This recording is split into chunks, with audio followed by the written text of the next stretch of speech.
Satu persatu anggota panitia pemungutan Kecamatan Rapocini mengikuti pemeriksaan kesehatan gratis yang diberikan Dinas Kesehatan Kota Makassar melalui dokter dan perawat Puskesmas Kasih-Kasih.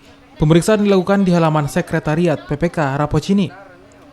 Pemeriksaan meliputi cek tekanan darah dan suhu tubuh anggota PPK, panwas, dan saksi, serta konsultasi kesehatan gratis bagi anggota PPK.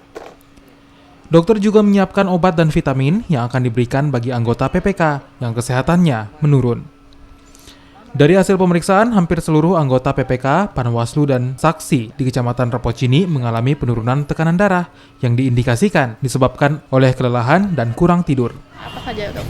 Pelayanannya itu ada pemeriksaan kesehatan seperti pelayanan tensi, kemudian keluhannya pasien kita sesuaikan. Kalau misalnya pasien ada keluhan, misalnya butuh vitamin dan sebagainya, atau tekanan darah, tensinya tinggi atau rendah, apapun itu nanti keluhannya kita sesuaikan, kita tangani.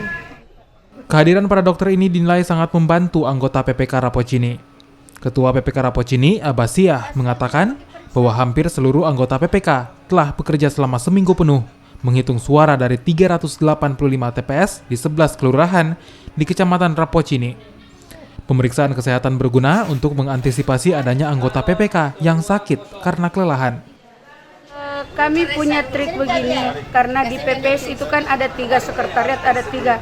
Kalau satu lagi istirahat, yang lain masuk lagi untuk membantu TPS-nya. Jadi sistem rolling supaya saling menjaga kesehatan. Pemeriksaan kesehatan akan berlangsung selama 1 hari. Bagi anggota PPK, Panwaslu, dan saksi yang sakit, diharapkan bisa beristirahat dan menjaga kesehatan mereka. Nila Rustam, Kompas TV Makassar, Sulawesi Selatan.